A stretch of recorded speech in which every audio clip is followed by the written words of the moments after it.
On to business now, and we're going to head to Vivatech here in Paris for day 2 of the European Tech Fair. Day 1 was all about chip maker NVIDIA and its CEO Jensen Huang getting the rock star treatment, if you like, from the Parisian tech world. Today we're going to focus, though, more on French startups. And once again, our business editor, Charles Pellegrin, is at Vivatech for us. Charles. Hi, Stuart. Yes, I'm here with Benjamin Netter. He's the co-founder of Riot, a cybersecurity company from France that's specialized in providing cybersecurity for employees. It's got 1.5 million employees that are covered by its protection around the world. It raised $45 million over the course of the past 5 years. Benjamin Netter, thanks for being with us. I want to just start with this fair, this Vivatech fair here in France that's really showcasing the French tech ecosystem. There's a lot of talk right now about the French tech being in a moment of resilience and focusing on profitability until there's more clarity. Is this your assessment as well? Is this your take as well? Well, it's the point of companies to make money, so I think it's good that they're trying to be profitable now. I mean, what's the whole purpose of creating a company is making money, so. What about the focus on, like this talk about like you need to be focusing on expansion before you turn a profit? That was the thinking in terms of startups for a while, but is that not something you share? As long as you have a clear path to profitability, that's fine. But yeah, you can lose money if you have a clear path to profitability at some point. Okay. I want to focus now on cybersecurity, which is your bread and butter at Riot. How big is the threat, and what is that threat exactly? Are we talking about hacking, or are we talking about scamming, where employees are lured into providing crucial information themselves? It's a completely changing industry, especially since the launch of ChatGPT. Everything changed again. We've seen that attacks are accelerating. The number is that there is 1,000% more attacks than before ChatGPT. So it opens especially for hackers, a new, a ton of new ways to hack you. And so that's a revolution for hackers. And so we need to be prepared for that.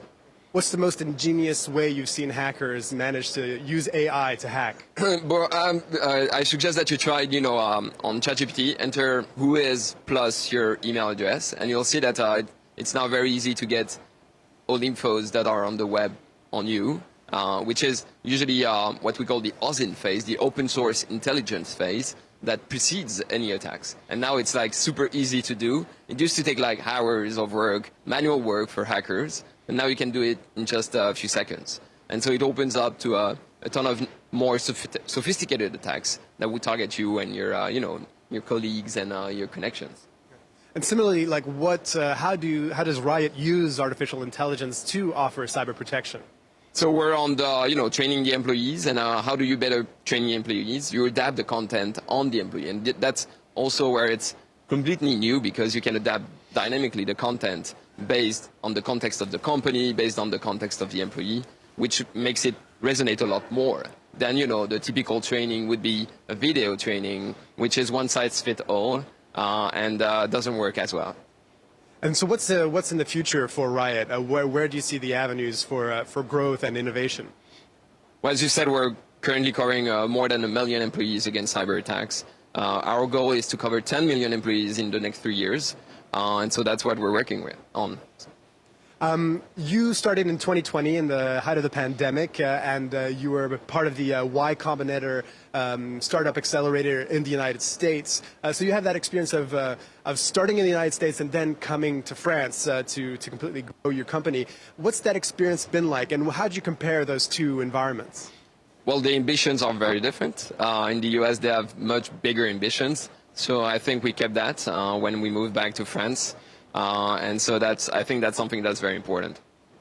Is there, and did you, in your funding, where did that funding come from? You raised $30 million recently. Is that mostly European or American funding? The last round we did was with a firm called Left Lane Capital, based in New York. And the round before was also in the US, based then in San Francisco. So I'll say that the company is half American, half French, which I like. Benjamin Netter, you are the co-founder of Riot. Thank you so much for speaking with us on France 24. So back to you in the studio, Stuart. Obviously, be careful with what your kind of information is out there about you on the internet. Certainly will be after hearing that. Charles, just before you go, I mean, I know you've been there for the last 24 hours. Just give us a quick idea of the atmosphere, if you like, just in 30 seconds, about what it's like to be there and how engaged people seem to be in in Vivatech. So this is my second Vivatech. I was here last year, and I got the feeling yesterday, at least, that that was the busiest I'd seen it over the course of the last 2 years. Maybe it was the fact that Jensen Huang was there and giving his keynote address on that day, and that he's really a superstar in the tech world right now. So there was a bit of excitement around that. But I'm seeing a lot of fascinating startups with really incredible innovations in a whole host of fields, whether it's med tech, or whether it's fintech, or here with cybersecurity. So it's a really fascinating place, and I encourage it. It's open to the wider public on Saturdays, actually. OK, there you go. You can go at the weekend if you want to. Charles, thanks very much. Charles Pellegrin, our business editor, there for us at Vivatech here on France 24.